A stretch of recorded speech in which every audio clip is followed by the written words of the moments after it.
Le district de Nyon souhaite faire pédaler ses habitants. Le conseil régional a l'intention de développer un réseau cyclable de 315 km. Pour l'instant, seuls 12% existent déjà. Et on en parle avec le responsable de la mobilité de Région Nyon, Pierre Grabert. Merci d'être avec nous. Bonjour. Bonjour. Alors, par rapport à ce réseau mobilité, c'est un projet, on parle donc provisoirement, mais vous dites que tout reste à faire, c'est-à-dire ? Disons que le conseil régional a mandaté un bureau d'études qui a travaillé avec le conseil régional, les communes, les associations de vélo et je crois que c'est à peu près tout. Et on a fait un bilan de la situation actuelle. Donc sur ce bilan, comme vous le dites, il n'y a que 12% des pistes cyclables qui sont réalisées et il y a énormément de potentiel à faire. C'est-à-dire que l'époque du vélo en tant que loisir, c'est terminé ? Pas du tout, non, c'est complémentaire. Mais simplement, on s'est attaché d'abord à répondre aux besoins des pendulaires.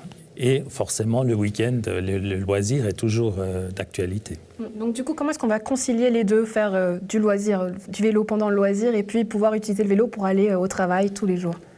Alors, je crois que déjà, le loisir, il s'adresse surtout aux familles. Donc, il y a des projets d'itinéraires loisirs en plaine, relativement gentils, pas trop pentus, pour permettre aux petits-enfants de le faire. Il y a un projet vers Chaiseray.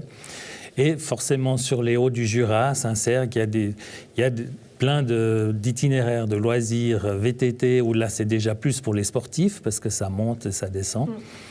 Maintenant, pour la différence, c'est qu'il n'y a pas besoin de grands aménagements pour les loisirs, alors que pour les pendulaires, il y a besoin d'aménagements, parce qu'ils sont dans des zones très dangereuses, où ils doivent se côtoyer des voitures qui vont à 80 km/h alors qu'ils sont à 20, à 15. Et c'est ça qu'il faut aménager en priorité. Vous avez la double casquette, responsable mobilité à Région Nyon, mais aussi syndic de Saint-Cergue. Vous l'avez dit, les communes travaillent aussi dans ce projet. Donc comment est-ce que vous allez adapter ça du côté de Saint-Cergue ? Alors du côté de Saint-Cergue, le projet n'est pas très important. Donc il ne fait pas vraiment partie de ce réseau cyclable, parce que nous, ce qui nous intéresse, c'est plutôt de faire des circuits VTT. Donc là, c'est plutôt ma responsable du tourisme qui va s'occuper de faire ces circuits VTT en relation avec Nyon Région Tourisme et le parc Jura Vaudois.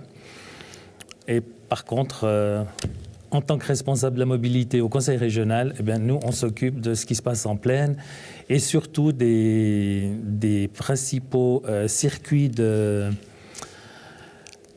qui amènent aux gares principales, Coppet, Nyon, Gland et Rolle.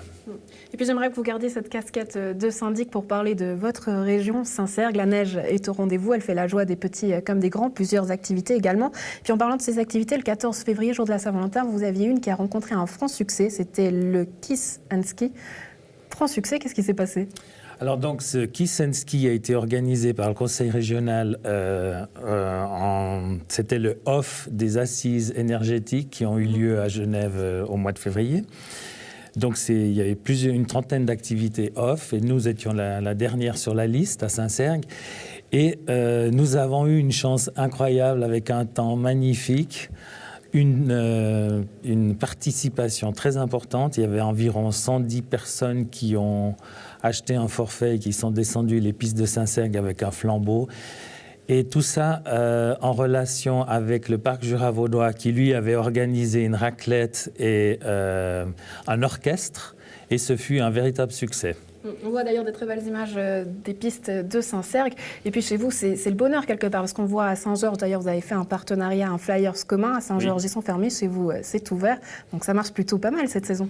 Nous, on a une chance terrible. Enfin, c'est le rêve, c'est l'hiver de rêve où tout est utilisable. Les pistes de Saint-Cergue sont magnifiques.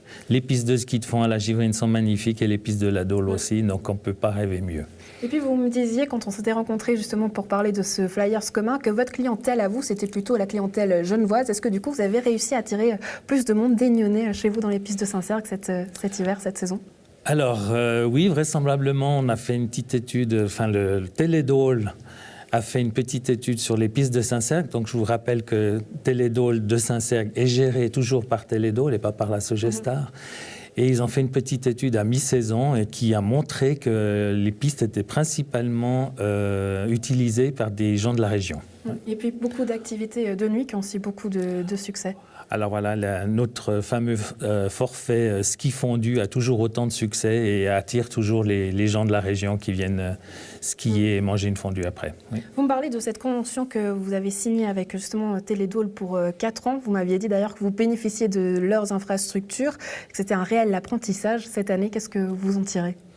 Alors, c'est la deuxième année cette année, donc les rouages sont mieux huilés. Enfin, voilà, donc il y a nettement plus il y a aussi de la promotion qui a été renforcée cette année. Il y a aussi la piste, on a une petite piste pour les débutants qui s'appelle le Baby Lift. Mais sans leurs infrastructures, est-ce que vous pourriez vous en sortir, pardon ? Ah non, clairement non. Donc on a vraiment besoin de leurs infrastructures pour le ski alpin. Donc le ski encore à faire jusqu'à quelle date, Pierre Grabert ? On va essayer jusqu'à Pâques, mais pas garanti. Fin mars, en général, le soleil revient et les gens n'ont plus envie de skier, donc probablement, on va dire fin mars. Pierre Grabert, merci d'avoir été avec nous et pour ces précisions.